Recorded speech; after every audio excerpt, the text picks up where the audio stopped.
Bonjour à tous.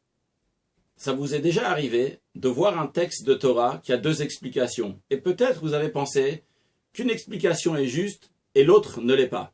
Aujourd'hui, on va voir ensemble, à travers de la paracha de la semaine, Ki Tavo, comment toutes les explications de la Torah sont justes. Seulement des fois, ils ne sont pas sur le plan concret les deux, car c'est impossible, mais sur le plan spirituel, les deux existent.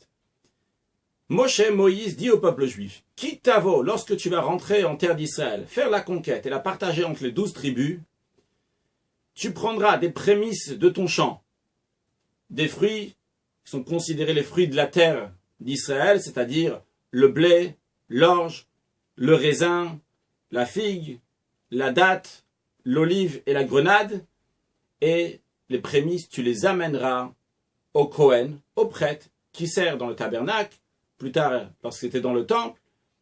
C'est quoi le message qu'il y a derrière cela? C'est pour rappeler à un juif, c'est vrai, tu as travaillé ton champ, mais n'oublie pas que c'est Dieu qui t'a donné tout. Et donc, fais ton geste que tu dois donner au Kohen, au prêtre, qui est le représentant de Dieu, puisqu'il travaille dans le temple.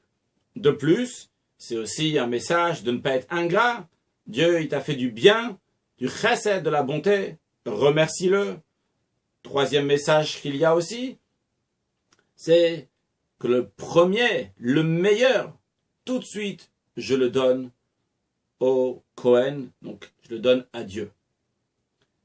Maintenant, vous savez, lorsque les Juifs sont rentrés en terre d'Israël, ils ne sont pas tout de suite habités en terre d'Israël. Comme on l'a dit, ils ont fait la conquête et après le partage.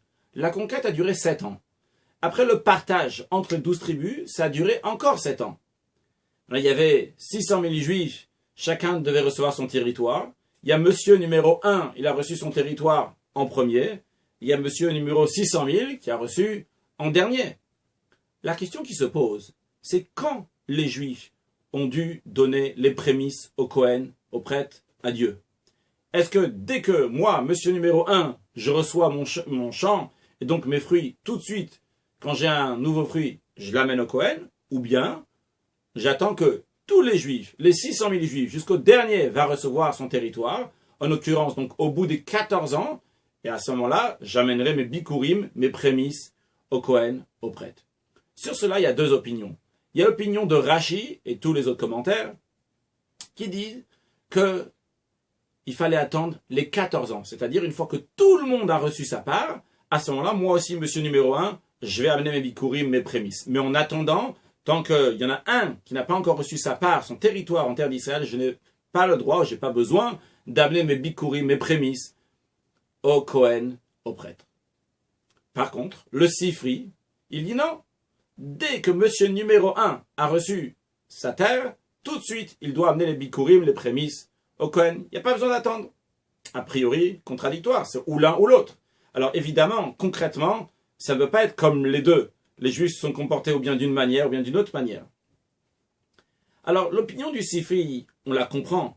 Le message spirituel que nous donne son opinion, c'est que dès que tu as quelque chose, tout de suite, spontanément, je vais aller remercier Dieu. J'attends pas que tout le monde va avoir ou que si et ça pour des raisons que je vais attendre. Tout de suite, de mon fond du cœur, je dis à Dieu, tiens, prends, c'est pour toi.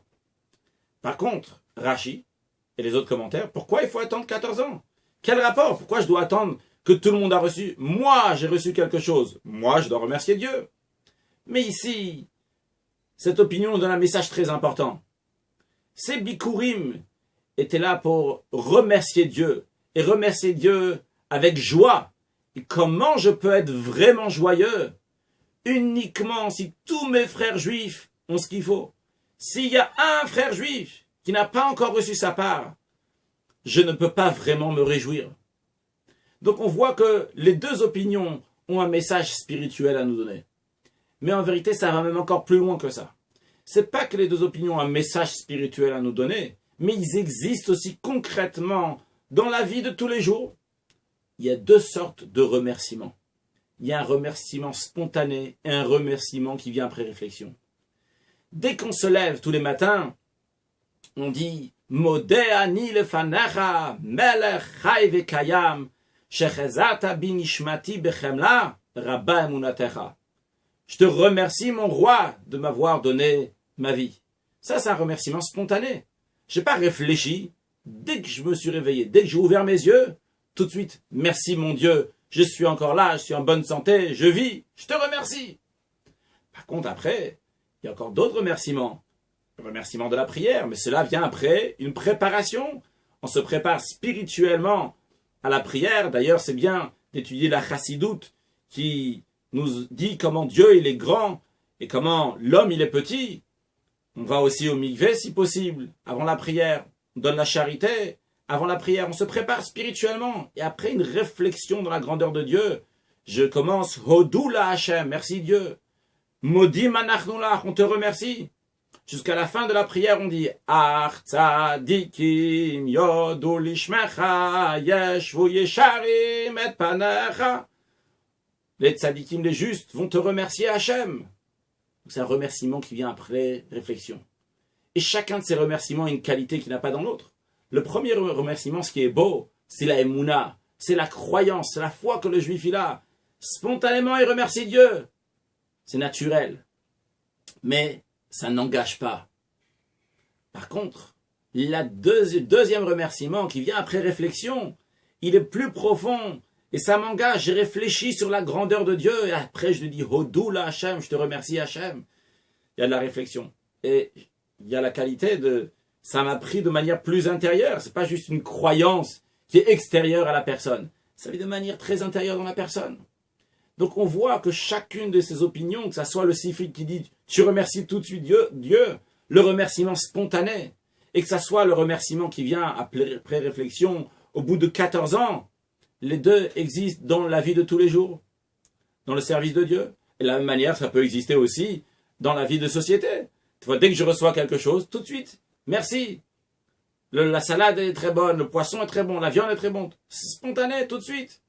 Et des fois, on attend la fin du repas ou la fin de quelque chose. À la fin, au bout de tout, on donne un bon remerciement, bien posé, etc. Et chaque chose a sa qualité et comment ça s'exprime.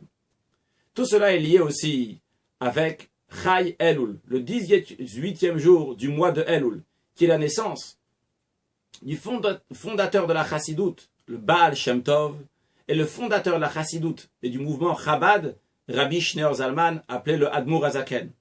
Le Baal Shem Tov, son travail essentiel était d'éveiller la émouna, la foi dans le peuple juif. Ça s'exprime aussi par le fait qu'il s'occupait des enfants, qui vont bien répondre Amen au Kaddish, que les gens vont dire Baruch Hashem, grâce à Dieu sur chaque chose. Par contre, l'Admour Hazaken Rabbi Shneur Zalman, fondateur de la Chassidut Chabad, son travail essentiel était que les sujets divins vont devenir dans le Chabad. Chabad, c'est les 3 facultés intellectuelles, Chochma, Binadat, c'est de comprendre Dieu. Donc une manière de remercier spontanée comme le Baal Shem Tov, une deuxième manière, que ça soit bien posé et réfléchi. Et les deux sont nécessaires. Et on commence d'abord avec la Emouna, la foi, le naturel qu'il y a dans le juif qui veut se rattacher à Dieu. Et après seulement on travaille sur ça, ça va devenir aussi dans notre cerveau.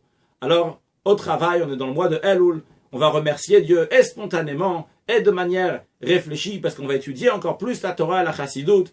Et très prochainement, on pourra remercier Dieu dans le temple en amenant les prémices au Kohen. Très prochainement, une excellente journée.